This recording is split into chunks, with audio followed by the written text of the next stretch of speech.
Uma sequência de mensagem no livro de Neemias. E o livro de Neemias é um livro espetacular, irmãos, para liderança, para pai de família, para mãe de família, para quem está lutando. É um livro espetacular para isso. Pode dizer que é um manual de liderança, o livro de Neemias. Vocês já vão entender por quê. Mas hoje é culto de família, você vai falar do livro de Neemias, vocês vão entender por quê desse livro. Quarta-feira vamos estar dando continuidade. E aí cada quarta a gente pega um pouco desse livro aqui. E Deus tem nos dado aqui a palavra. Neemias capítulo 4. Não vou orar não. Já como o Fábio já orou, só vou ler. Capítulo 4, versículo 18 e versículo 19 apenas. Amém, misericórdia? Amém? Glória a Deus. Está chovendo e não é pouco não, né? Me dê alguns minutos da sua atenção. Eu vou fazer uma aplicação prática para a glória do Senhor. Que nós possamos ouvir essa mensagem e o que eu vou fazer com ela. Afinal é um culto de família. Onde eu vou aplicar esse negócio na minha vida a partir de hoje, a partir de quando eu sair daqui. O culto de família é esse tipo de culto de fato. Versículo 18 de Neemias capítulo 4 vai dizer assim: e os edificadores, cada um trazia sua espada cingida aos lombos. Edificavam, e o que tocava a trombeta estava junto comigo. E disse eu aos nobres, aos magistrados, ao resto do povo: grande e extensa é a obra, e nós estamos apartados do muro, longe uns dos outros. Versículo 20: no lugar onde ouvides o som da buzina, ali vos ajuntareis conosco. O nosso Deus pelejará por nós. Poder sentar em nome de Jesus, mandando glória, exaltando, glorificando o nome do Senhor, porque Ele é bom. Meus irmãos, eu peço toda a atenção dos irmãos. Sei que daqui a pouco o pessoal vai estar mudando de roupa, tem coroa, tem dança, enfim. Mas eu peço a atenção dos irmãos nesse momento. Nós estamos já 2 quartas-feiras que eu tenho trazendo uma mensagem no livro de Neemias. E como eu disse, o livro de Neemias é um manual para a liderança. O livro de Neemias, talvez da obra literária, seja a que mais vai falar essa questão do Antigo Testamento, da postura, da posição, da guerra, da oração, do que um líder tem que ter para mudar a realidade não só dele, mas de pessoas também à sua volta. Todos nós aqui somos líderes em potenciais, homens, chefe de família, mãe de família, somos filhos que daqui a pouco vão crescer, vão casar e ter os seus filhos também. Então eu peço atenção para você, criança, que já entende, que já consegue ter entendimento do que é isso, que também me acompanha. Vou fazer aqui uma retrospectiva de como acontece o chamado de Neemias. Neemias é um livro que a história de Neemias, ou de Deus com Neemias, ela vai acontecer após cativeiro babilônico. E o que foi o cativeiro babilônico? Fruto da desobediência do povo de Deus. O povo de Deus andava em desobediência a todo tempo, e Deus havia alertado que iria entregá-los nas mãos de outras nações, que aquilo ali iria acontecer com o tempo. Mas tudo ocorre após a morte de Davi. Vem Salomão, por misericórdia a Davi, Deus vai fazer passar o reinado de Salomão. Salomão, ele vai morrer. Seu filho Roboão vai tomar o lugar de Salomão. E Roboão, ele vai começar inicialmente com uma decisão errada. Roboão começa com uma decisão errada. Ele vai pegar conselhos primeiro ele vai pegar com os anciões sobre o povo, o que ele deveria fazer. E os anciões vão fazer o seguinte, vão falar para ele assim: olha, você ouve o povo, você seja com o povo, faça pelo povo e eles te seguirão. Mas não pareceu muito bem aos olhos de Roboão. Então ele vai procurar os jovens que cresceram com ele. Ele vai procurar para o aconselhamento pessoas que tinham o mesmo nível de maturidade com ele. Não vai olhar o mais velho. Ele não vai olhar a pessoa que sabia mais do que ele. Ele vai procurar pessoas que cresceram com ele, pessoas que viveram com ele. E eles vão dar o seguinte conselho para Roboão. Eles vão falar assim para Roboão: olha só, Roboão, se o povo está reclamando de impostos, se o teu pai foi pesado no imposto, faz o seguinte: que o teu dedo mínimo seja mais grosso do que os lombos do teu pai. O conselho que os amigos vão dar para ele é o seguinte: larga o aço no povo, faça ainda muito pior do que o teu pai. Isso gerou revolta. em todo Israel, onde 10 tribos se revoltaram. 10 tribos se apartaram do reinado de Jeroboão. Essas 10 tribos aqui foram para Jeroboão, são as tribos do norte. Vão fazer o que? Reino do norte. Vão fazer da capital deles ali Samaria. Ficam 2 tribos agora no reino do sul, que a tribo de Judá e a tribo de Benjamim. E eis aqui o reino dividido. É claro que o profeta Ai já havia profetizado a respeito disso. Deus vai dividir sua capa, seu manto em 12 partes, e representava já o reino dividido. Misericórdia. Ele começa já inicialmente buscando conselho onde não devia. Irmãos, a Bíblia vai dizer para nós que nós temos que assentar na mesa dos conselheiros. Não temos que abrir a nossa vida e muito menos buscar conselho com quem não tem nada para nos dar. Ele já vai começar errado e já começa a dar ruim todo o reinado. O reino do norte só teve rei ruim, de fato. Se eu não me engano foram 18 ou 19, se eu não me engano. Todos, ninguém prestava. O reino do sul variou entre reis bons e reis ruins. O reino do norte vem a Síria sobre ele. Eles são exilados e esquecidos, apenas sobrando o que chamamos de quê? Samaritano. Qual era a política? Colonos trazidos de outros lugares eram colocados em Samaria. Os remanescentes que ali estavam se misturaram, casaram, constituíram família. Os judeus vão para o cativeiro babilônico, onde voltam depois de 70 anos e olham para Samaria e vê um povo mestiço. Não vê mais o povo de Deus ali, mas o povo misturado com outros povos. Daí surge então o preconceito entre judeus e samaritanos, que de forma nenhuma se dá, se odiavam. Samaritano, um povo misturado. Já para o reino do sul, como havia uma promessa para ajudar, de onde saía quem? O leão. De onde sairia o leão da tribo? Havia uma promessa de retorno. Havia uma promessa para aquele povo ali. Então é o povo que é levado, é o povo que vai viver o momento do cativeiro babilônico, sob o domínio de Nabucodonosor, indo no ano de 586 a.C. Vai fazer o cerco e vai começar a deportar. Vai pegar ali os jovens, e nessa primeira deportação vai Daniel e seus amigos. E vamos ver a história ali de Daniel.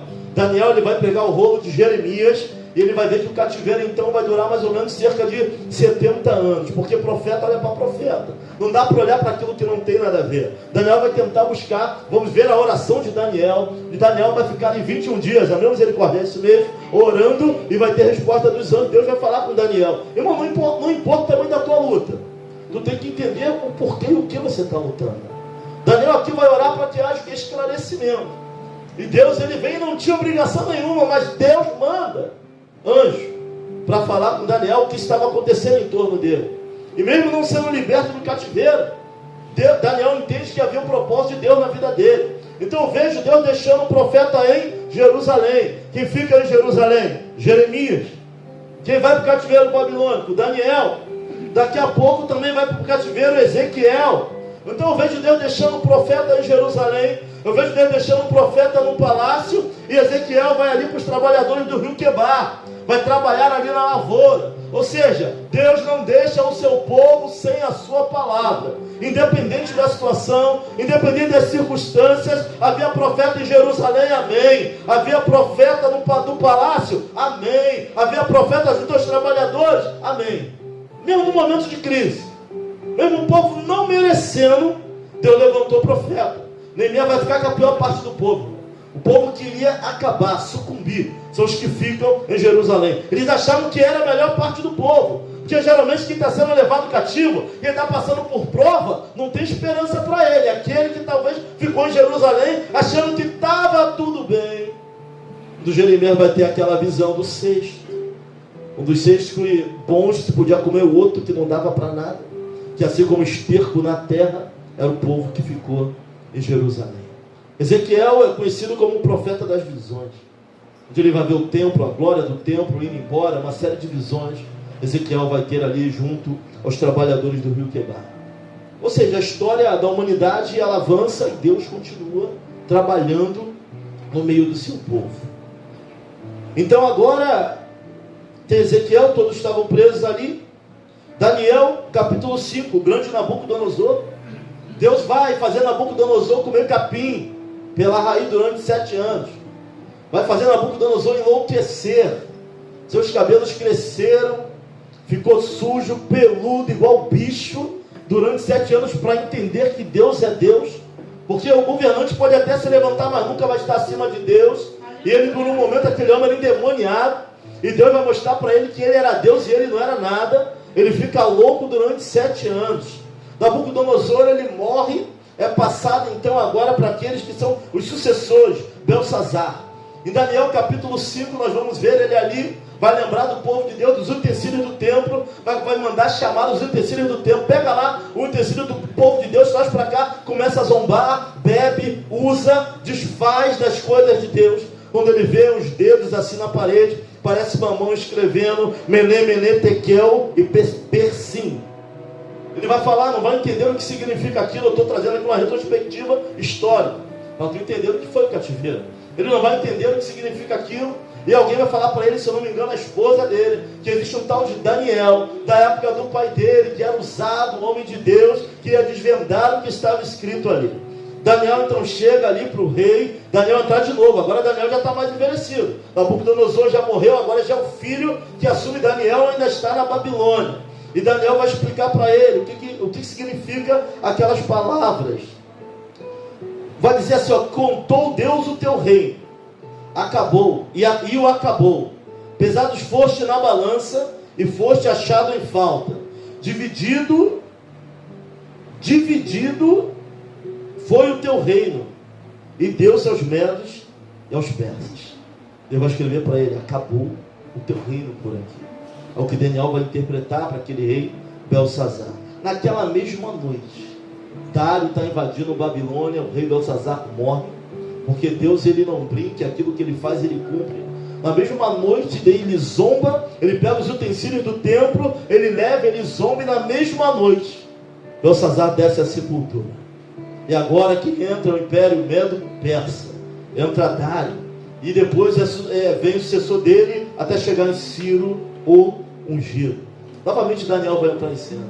Ciro vai entender que existia o nome dele nos pergaminhos do povo de Deus, de alguém que se levantaria e permitiria que o povo voltasse novamente a Sião, que o povo voltasse novamente a Jerusalém, chamado Ciro, o ungido. 586 a.C., eles são levados, são deportados. Isso vai acontecer no ano 516, de 70 anos. Exatos 70 anos. Vamos ver a palavra de Deus se cumprindo ao longo da história.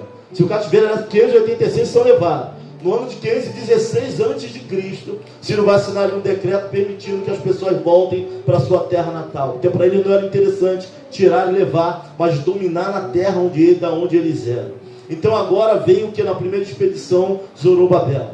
Ele vem Zorobabel na primeira expedição, até chegar em Neemias. Neemias vai no ano 444. São 120 anos entre a primeira expedição até chegar em Neemias. O povo empobrece, tem guerra para construir o templo. Deus vai mandar Esdras ainda antes. Esdras é chamado de o reformador. Olha para alguém e fala assim, a sua casa, pode falar assim mesmo, precisa de uma reforma. Vai mandar Esdras porque o povo já estava caído, casado com outros povos. Então vira e mexe, até na igreja. Ao longo dos anos Deus vai fazer o que? Uma reforma. E toda reforma gera bagunça, irmão. Toda reforma, até ficar bonito, quebra, tira pó, é bagunça, é incômodo, mas depois Deus coloca as coisas no lugar, vai dar tudo certo. Talvez você vai dar tudo certo em nome de Jesus. Talvez você já esteja no período de reforma. Reforma dói, reforma mexe, reforma gera incômodo. Você perde coisas no meio de uma reforma. Mas depois está tudo bonitinho, o pessoal que trabalha aqui com obra, irmão, come isso, depois está tudo lixado, vai poeira para todo lado, tem que lavar, é lavando quase um mês. Mas depois, o negócio entra no eixo, para honra e glória do Senhor. Neemias ouve através do seu irmão Hanani, alguns vão falar dessa maneira, mas ele ouve porque ele pergunta como estava o povo que tinha escapado do exílio. Ele é que pergunta, não é o irmão que chega falando. A preocupação em saber era de Neemias. Neemias fica, ele não vai para Jerusalém. O mais curioso ainda é que Neemias não nasce no cativeiro babilônico. Neemias não nasce em Jerusalém. Mas na oração de Neemias, ele vai falar da terra dos meus pais. A Bíblia só vai dizendo pai de Neemias. Ou seja, tudo que foi passado do povo de Deus, alguém passou. E quem passou?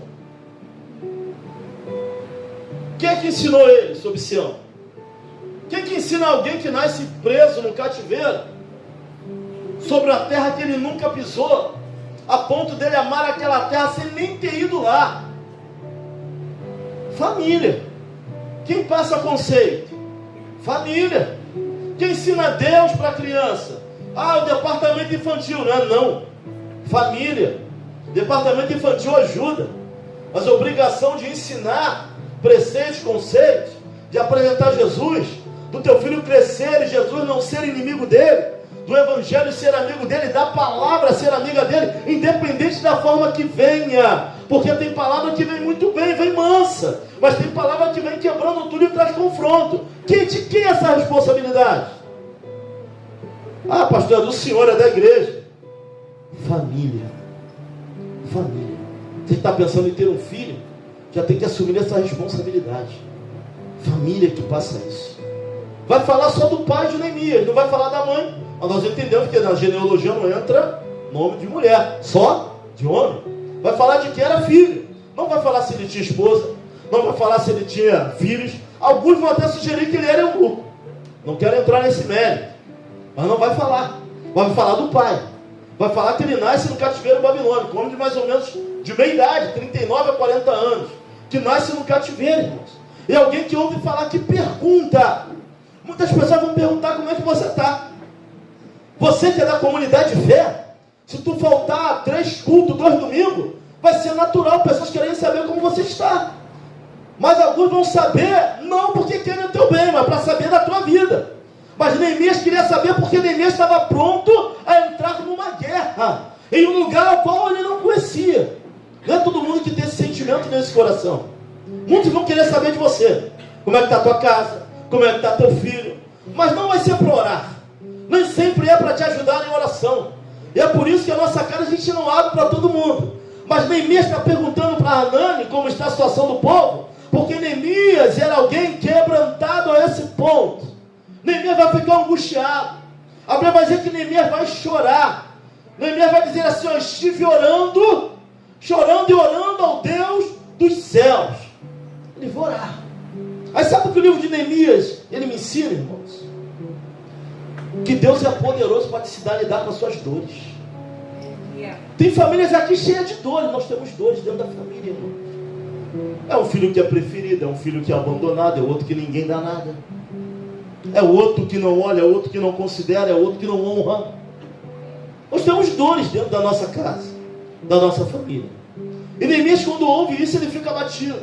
Alguns vão dizer: eu ouvi uma mensagem da tristeza ao triunfo. Neemias está quebrado. Para ele orar e chorar ao Deus dos céus, ele não ficou bem com a notícia de um povo, de uma terra que ele nem conhecia, mas entendia que era dele. Sabe o sentimento de pátria? O sentimento de comunidade?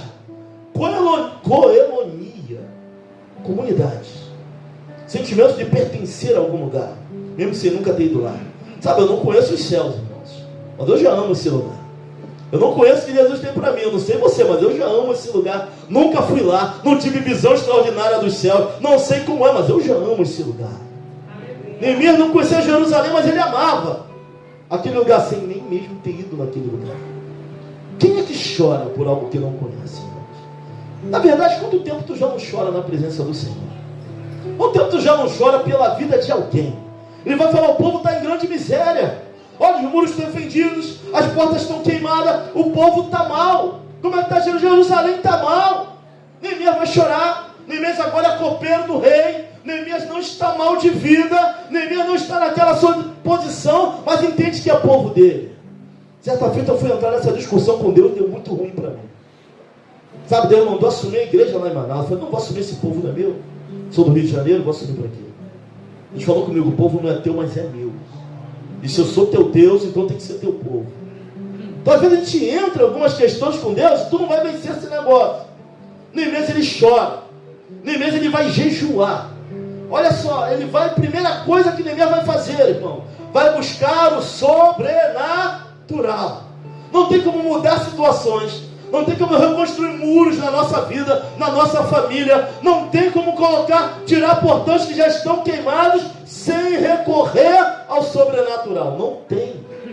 Neemias vai orar, estive orando, jejuando, orando ao Deus dos céus. Triste, mas orando. A notícia foi ruim, ele foi fazer o quê? Subiu da igreja? Está triste, para de ir para o culto. Está triste, para de ir para a consagração. Está triste, para de dobrar o joelho. Está triste, para de ler a palavra. Se tu faz isso, então é barganha, não é adoração. Adoração não tem nada a ver com o teu sentimento. Irmão, você está feliz que eu te louvores. Está triste, você olha. É a orientação que a Bíblia vai dar sobre isso. Estou triste, eu vou dobrar o joelho e vou orar. Senhor, me ajuda. Tem misericórdia. Estou feliz e eu, aleluia, o Senhor é bom. Eu estou feliz, vou cantar, vou adorar. Se eu estou triste, eu vou orar. Mas eu não deixo de buscar. Deus tem poder para lidar com as nossas dores. Quem não sabe lidar com dores somos nós. A gente é que tem dificuldade. Qualquer tristeza para. Qualquer coisa tira do altar. Eu fui abatido. Não vou pregar mais. Não vou orar mais. Não vou cantar mais. Por quê? Por quê? Mas eu preguei para tanto, perdi. Nem todo mundo nem toda hora a gente vai ganhar, irmãos. Mas olha para alguém e fala assim, não é motivo para deixar de adorar o nome do Senhor. Deus vai nos ensinar que tristeza, angústia, não é motivo para parar de caminhar, nem para lutar por aquilo que vale a pena.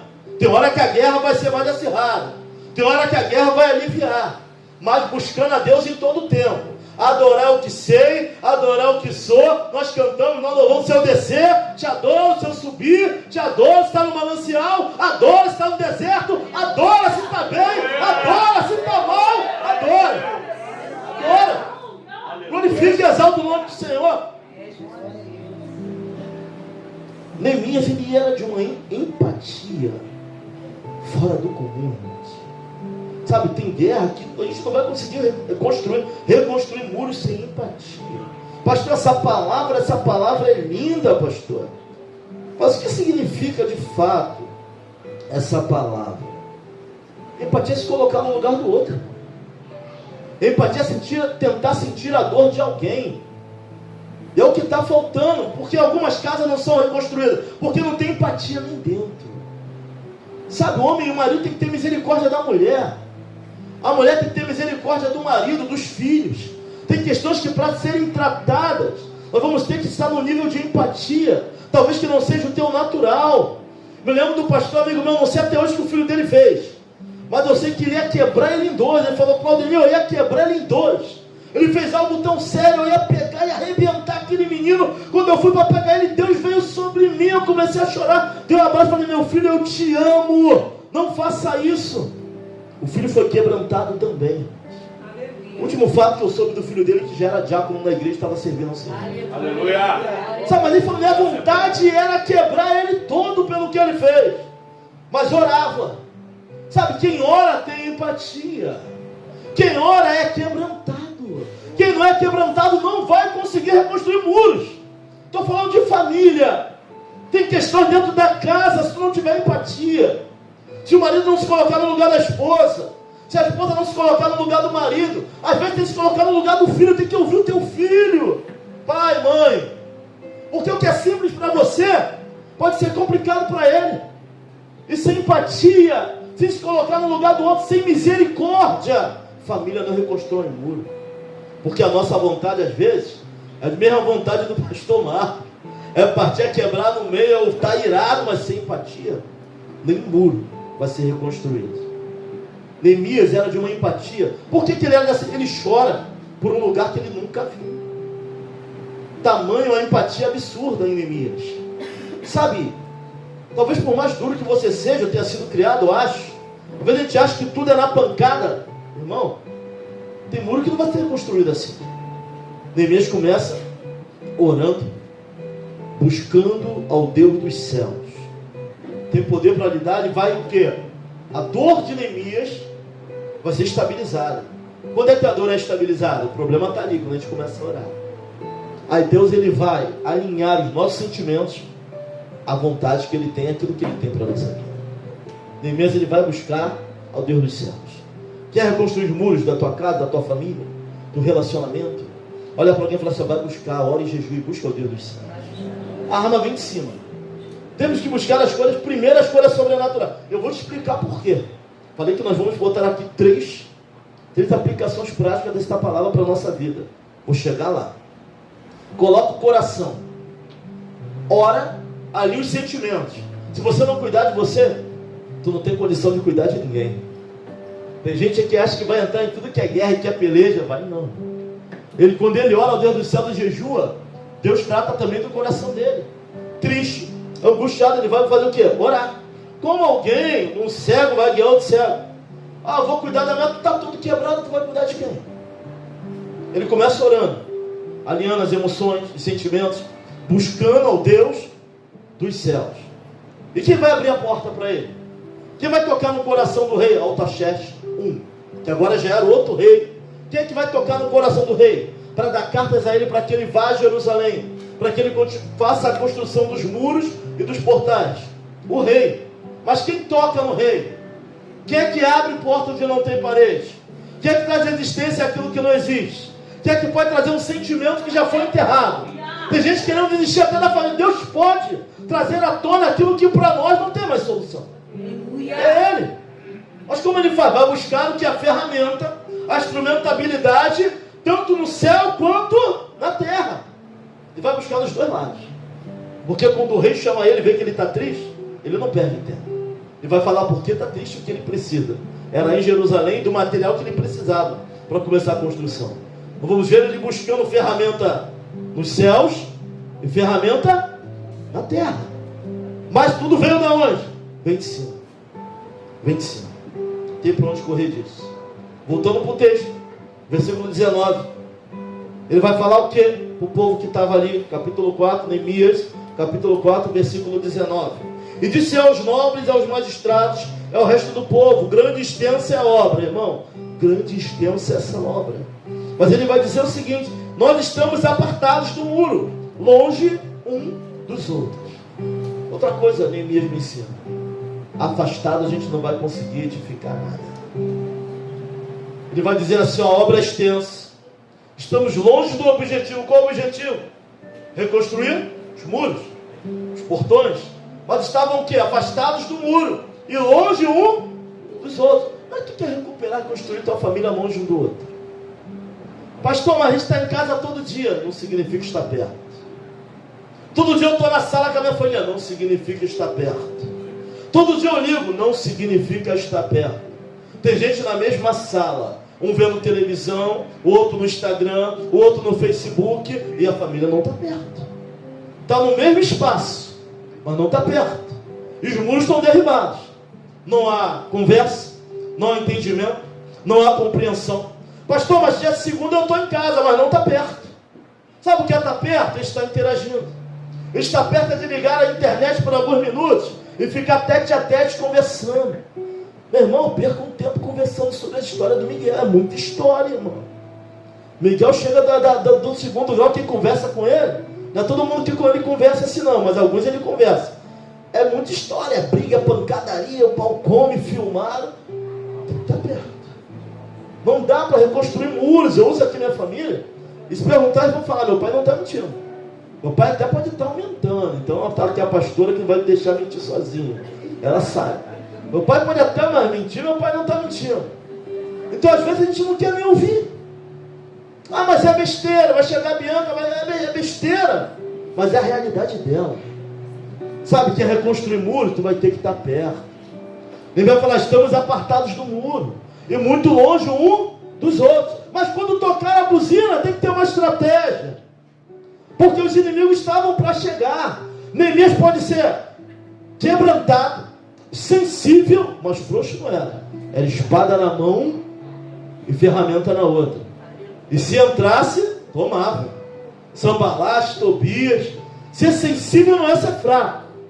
Sensível ao espírito. Quebrantado. Tinha empatia pelo sofrimento dos outros, do próximo. Sabe quando é que a igreja cresce? Quando ela começa a gerar empatia pelo sofrimento. A gente começa a sair na rua, ver o sofrimento, chorar junto com quem está na rua, com quem é viciado e não tem esperança. Quando eu vejo meu irmão no sufoco, eu tenho consciência empatia pela guerra dele. Não vou entrar de qualquer maneira. Tem irmão que some um mês da igreja. Quando aparece, aí vai irmão, até que tomou vergonha na cara e apareceu. Empatia zero, irmão. Não sabe a guerra, não sabe a luta. Está a liderança ali orando, ligando. Misericórdia. Não cresce. Nós não vamos construir muros se não tivermos essas características. Crente tem que ter empatia. Não tem jeito. Não falo de ser bobão, porque Neemias não era bobão. Neemias chora. Neemias ora, mas era um guerreiro. O nome Neemias significa aquele que consola. E ele sai de consolador agora para intercessor. Vai ver a oração de Neemias, Neemias capítulo 1, onde ele desce, ele assume a culpa. Nós pecamos. Minha família dele nem estava lá, ele vai para o cativeiro, não era nem nascido. Nem Jerusalém ele conhecia, mas ele entra. Sabe, alguém que tem empatia, ele vai entrar na guerra de alguém. Mas quando a coisa é pessoal, quando a coisa já está na nossa mente. Mas deixa eu falar algo para você. Você que leva tudo para o pessoal, vai ser difícil reconstruir alguma coisa. Outro não abre mão da pessoalidade, de entrarmos na espiritualidade. Neemias vai falar, olha, estamos muito distantes. Tem pai muito distante de filho. Tem filho muito distante de pai. Tem marido muito distante de esposa. E tem esposa muito distante de marido. Não dá para reconstruir muros estando distante. Neemias vai me ensinar. Estamos muito aquém do muro, distante. Tem que juntar. Neemias, antes de construir muros, construiu pontes. Guarda isso na tua vida. Como reconstruir muros dentro da tua casa se não tem ponte entre vocês? Não tem ponte entre a família. Não tem ponte. O que é ponte? É aquilo que nos une. Atravessa quem quiser. Tem uma ponte aqui entre eu e o Wendel. Falei, ó, se quiser vai na casa. Acho que a casa lá está aberta para mim também. É só querer atravessar. Antes de construir muro, a gente tem que aprender a construir pontes. Ponte dentro de casa. Ponte entre o marido e a esposa. Sabe, ele antes de construir qualquer tipo de muro, o que ele vai fazer? Ele vai chegar em Jerusalém, 3 dias ele fica em Jerusalém. Ó, à noite ele chama uns amigos, não é todo mundo não. Não fala o propósito, não fala nada do que Deus colocou nele. Vai olhar os muros. Vai analisar o estrago. Vai ver os portais queimados. Hanani já tinha falado, mas ele precisava ver. Precisamos enxergar da nossa ótica. Meu irmão, vai ver o tamanho do estrago. Os muros lá dentro da tua casa, da tua família, no relacionamento. Vai ver o tamanho da rachadura e vai analisar a rachadura.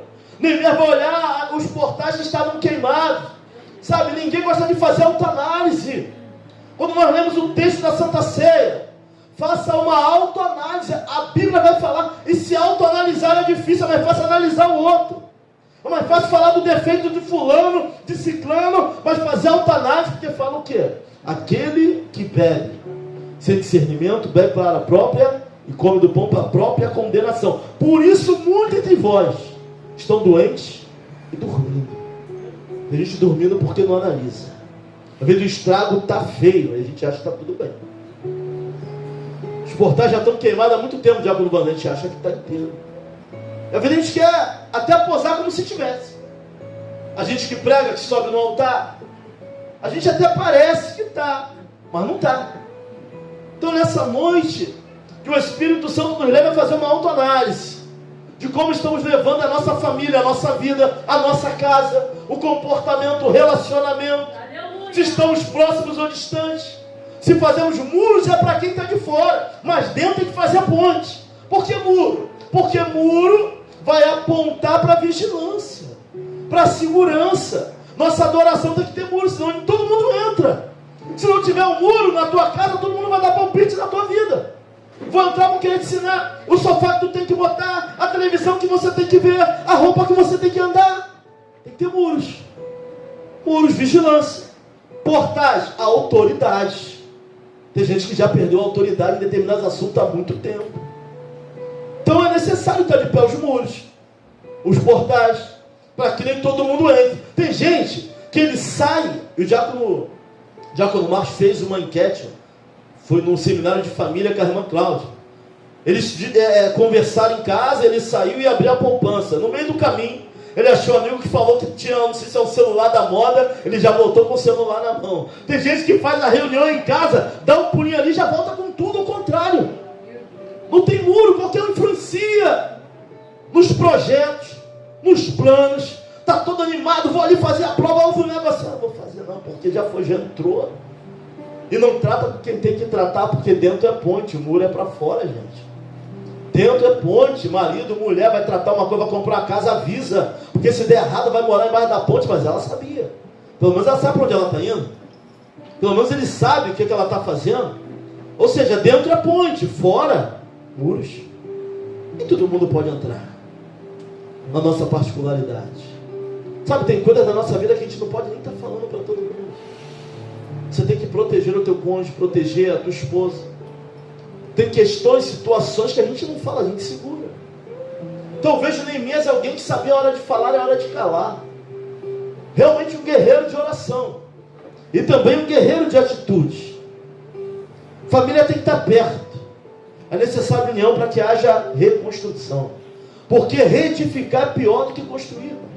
Porque já existiu uma coisa que foi quebrada. E quando algo é quebrado, geralmente não fica igual. Mas com Deus pode até ficar melhor, porque Deus é o Deus do sobrenatural. Pastor, não tem mais jeito, quebrou, não. Deus é o Deus do sobrenatural. Ele pode fazer. Mas é necessário família criar pontes. Antes de edificar os muros. Neemias cria pontes. Ele vai falar, primeiro ele se fortalece em Deus. Através de oração e jejum. Depois ele vai fortalecer os outros. Depois que ele olha o muro, ele vai falar, o muro está queimado, realmente, a porta está queimada, o muro. Ele vai falar como Deus fez ele achar graça diante do rei. Aí o povo se empolga. Então Neemias era alguém que buscava para ele, para depois incentivar os outros. Aí o povo, quando ouve, acha que Deus era com ele, aí o povo começa a se empolgar. Ó, Deus fez isso, ó. O rei me deu cartas. Irmãos, não adianta, porque sem carta não passava pelos governadores. Não passava. Sabe, tem gente que até não gosta de você. Está torcendo para tudo dar errado. Mas se o rei te deu cartas, você vai passar, meu irmão. Vai ter que te impeçar, não. Se o decreto vem de cima, vão ter que te engolir, vão ter que te aturar. Pode até não, pode te praguejar a vida toda.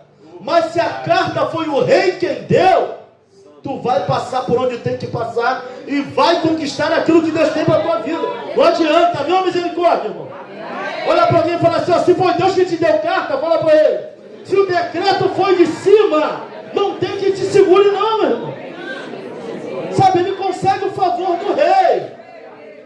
Ele consegue o favor do rei. Para várias famílias. Através de quê, pastor? Oração. Jejum. E eu vou explicar já por quê. Explicar já por quê. Neemias, para reconstruir muros, irmãos, agora eu vou fazer a aplicação. Aplicação prática da palavra. Se tu esquecer tudo que foi pregado aqui, se tu entender essa aplicação prática, botar na tua vida, vai ter falido ouvir essa palavra aqui. Para a reconstrução de muros, seja qual for, está derribado, está queimado, é confiança, baixa estima, seja lá qual for o muro, primeiro passo, buscar os recursos dos céus. Eu vou explicar por que tem que buscar o recurso dos céus. Neemias vai orar, vai jejuar, Deus vai dar estratégia, Deus vai quebrantar o rei, Deus vai botar ele no momento certo ao qual ele vai falar. Sem oração e sem jejum, ainda que você esteja pronto a lutar, você não tem condições. Nem eu. Sem oração e sem jejum, ainda que você fale assim, pastor, vou lutar pela minha casa, vai desistir no meio da guerra. Sem oração e sem jejum. Por quê, pastor? Nós não estamos capacitados para fazer. Não estamos revestidos para fazer.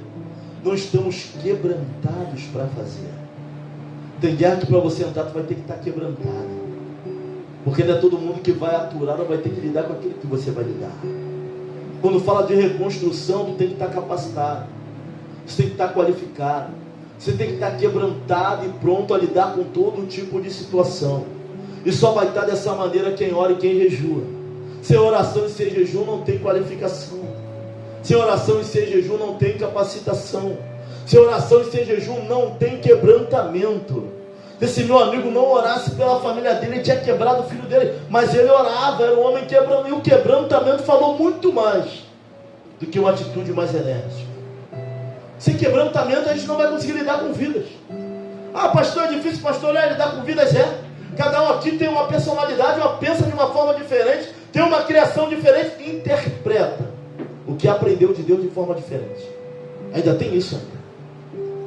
E você dentro da tua casa está lidando com o quê? Não é com vidas também? Por isso a dificuldade. Tua esposa é uma personalidade diferente de você. Seu marido é uma personalidade diferente da mulher. O filho é outra personalidade. Tem coisas que você vai vendo no seu filho, ele fazendo igualzinho a você. Eu sou da terceira geração, que quando se aborrece, coloca a mão aqui. Ó. Meu avô colocava a mão aqui. Meu pai coloca a mão aqui.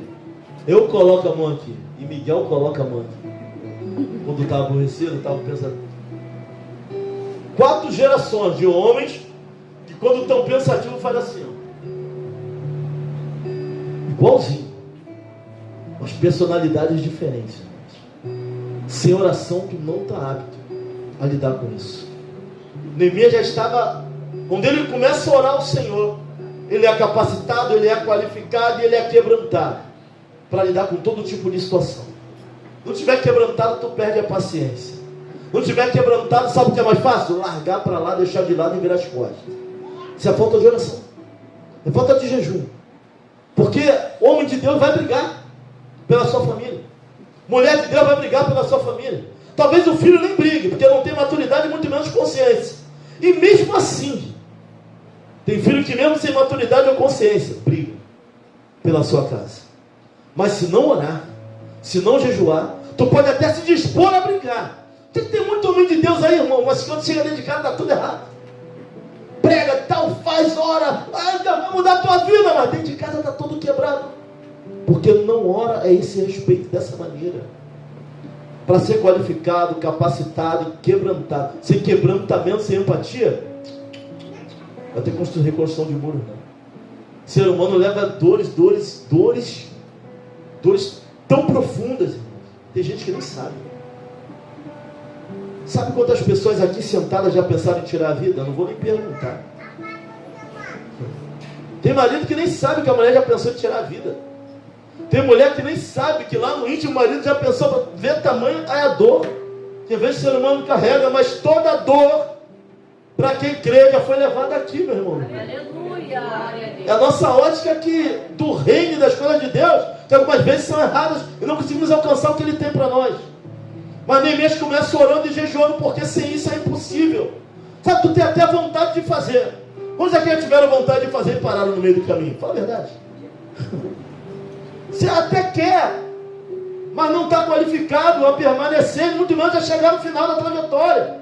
Neemias vai orar e vai jejuar. Se for ler Esdras, vai orar e vai jejuar. Se for ver Paulo, vai orar e vai jejuar. Se for ver Pedro, vai orar e vai jejuar. Jesus era o pão da vida, mas vivia orando o tempo todo, irmãos. Capacitação, qualificação. Senão não tem jeito. Sabe? Agir sem oração é prepotência. Agir sem oração é arrogância. Ah, vou dar um jeito nisso. Não, tu é prepotente. Não orou ainda, é prepotente. Acha que tem as armas necessárias para resolver. E só atrapalha mais. Cada vez que fala, o negócio pega mais fogo. Porque não orou. Porque não jejuou. Porque não se qualificou. Porque não se aperfeiçoou. Que orar pelo teu filho, pelo teu... Vai orar. Vai jejuar. Sabe, vai pedir a Deus capacitação. Vai pedir a Deus quebrantamento. A gente até quer. Mas tomar decisão sem oração é prepotência. Todo aquele que quer resolver na sua própria força acaba tumultuando mais. E não chega a lugar nenhum. Ou seja, Neemias era um camarada muito prático. Ele tanto orava quanto tomava atitude. Tomava ação. Ele tanto orava como agia.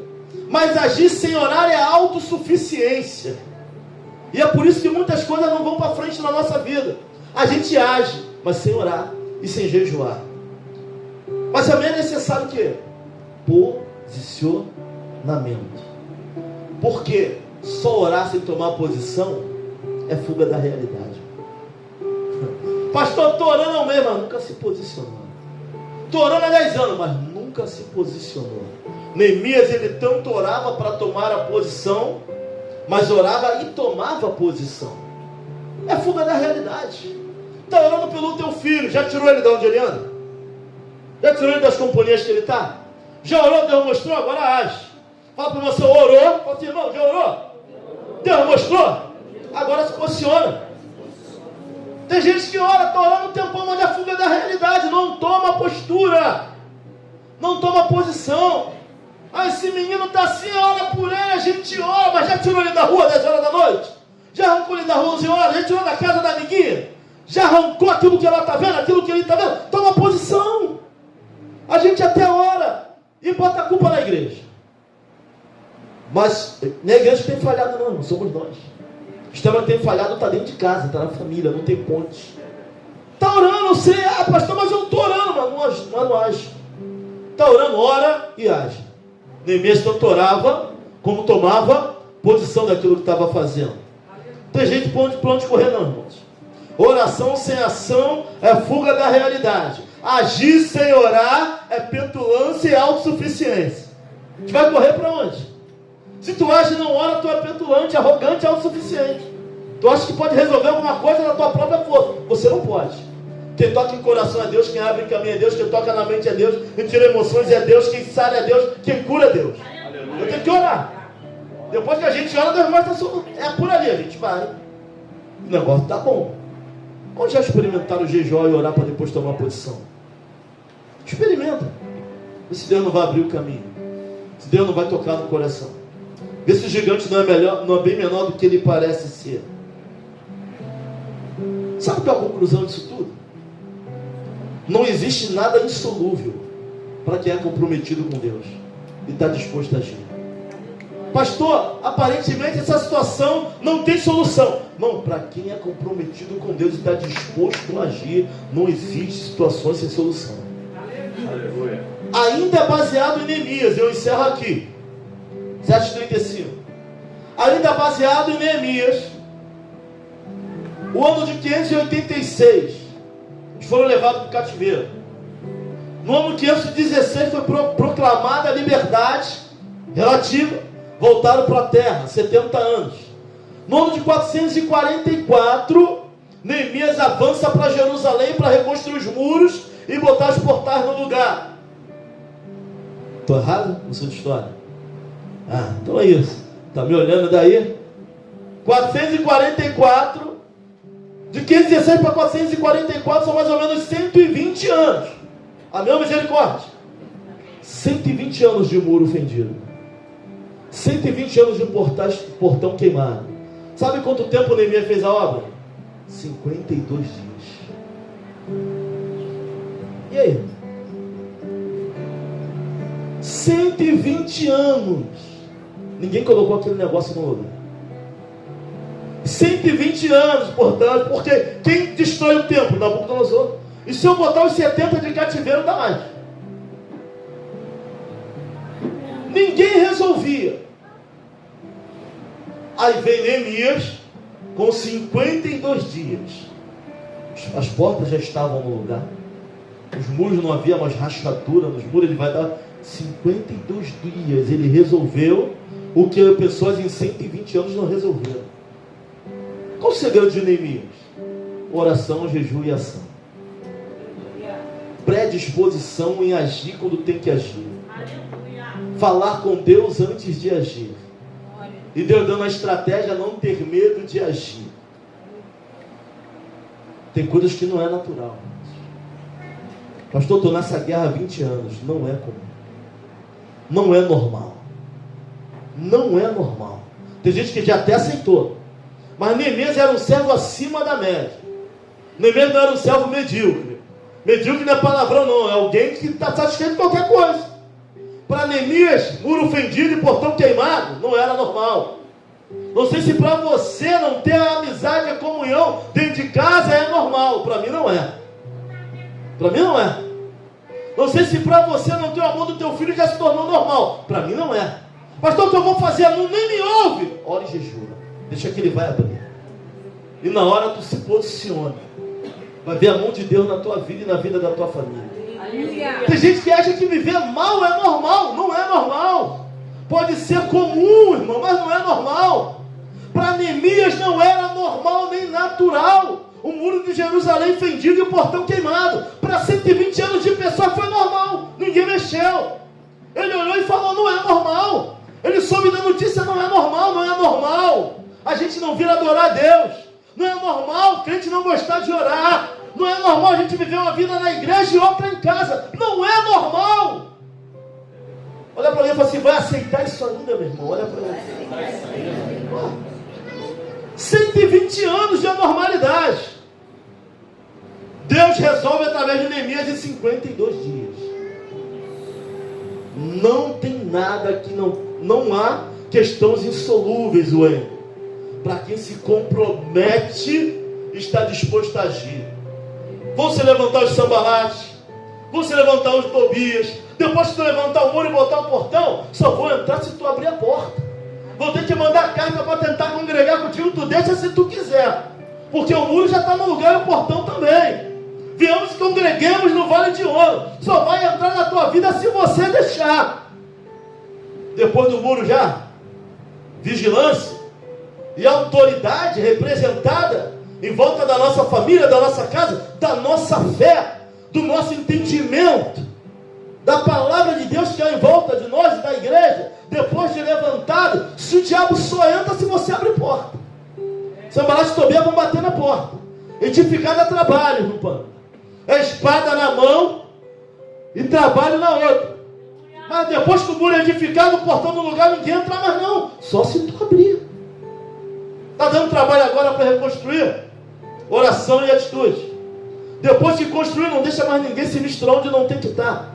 Não deixa nunca mais ninguém botar a mão para tentar derribar novamente aquilo que você reconstruiu para a honra e glória do Senhor. Irmãos, eu não sei que muro você tem que levantar aqui nessa noite. Não sei que portões você tem que botar no lugar, mas de uma coisa eu sei. Não tem nada insolúvel para quem é comprometido com esta palavra, com Deus na nossa salvação e está disposto a se movimentar.